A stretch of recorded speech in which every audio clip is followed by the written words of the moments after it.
There were so many things that happened along the way of this journey that Morris Robinson could not have manufactured. God has a plan for all of us, and we don't know what it is.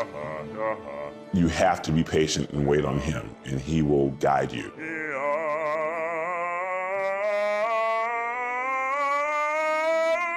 How would you finish this sentence? God made me whole.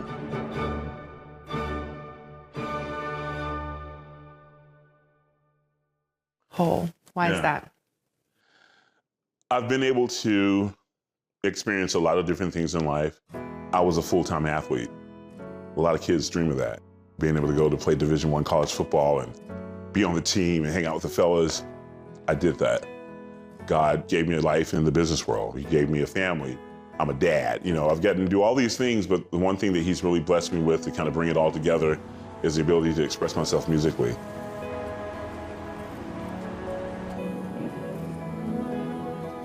I had no idea at all, no aspirations, no hopes and dreams at all of being a professional singer. Like, that never crossed my mind. My mother was always in my ear saying, you know you should be singing, you know, you should never walk away from music. She made me join the pastor's choir, you know. At the African American church, the kids' choir is always the pastor's choir. So I was in the pastor's choir, and I didn't want to be a singer. I wanted to be the drummer, you know, but I was too young to do that. Yeah. So James Cleveland had a song called Can't Nobody Do Me Like Jesus. Mm-hmm. And they would play it on the stereo all the time. And it was really, I got busted singing it. Yeah, I was in my room. Can't nobody do me like Jesus. And my mom was like, was that you? No, it wasn't me. And next thing you know, I'm standing in a chair on Sunday morning. Because I was so little, they couldn't see me over the banister. I was standing in a chair. And I'm singing it. And it was like on WAOK radio, and they had the tape recorders, so there's probably a recording of it somewhere. So you go from playing at the Citadel, All-American, NFL aspirations, but that becomes a closed door. You move into sales, and you're in it for almost a decade. My second or third year at 3M, I was like rep of the year. I sold, I don't know, 500,000 diskettes to the International Monetary Fund in DC or something like that. And wow. I was nailing it, and I was doing great at it, but it was just like, this isn't really what I had in my spirit.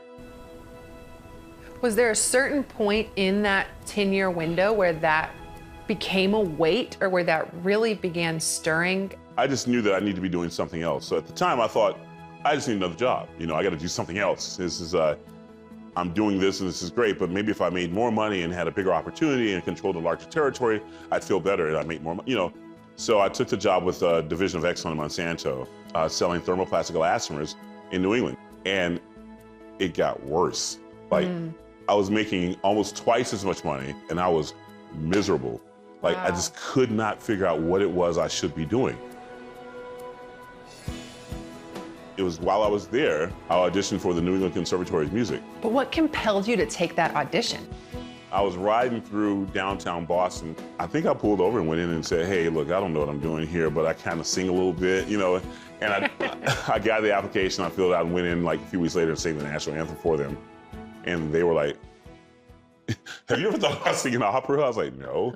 Well, with a voice like yours, you should. So that was kind of like the beginning of this journey.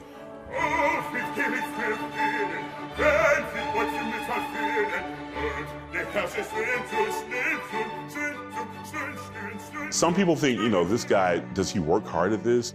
Why is it happening for him? They have no idea how much I rely on the strength and the guidance of the Lord who has given me this. What advice would you give to someone who might be watching, who is in the thick of what they believe to be the American dream and doesn't have peace?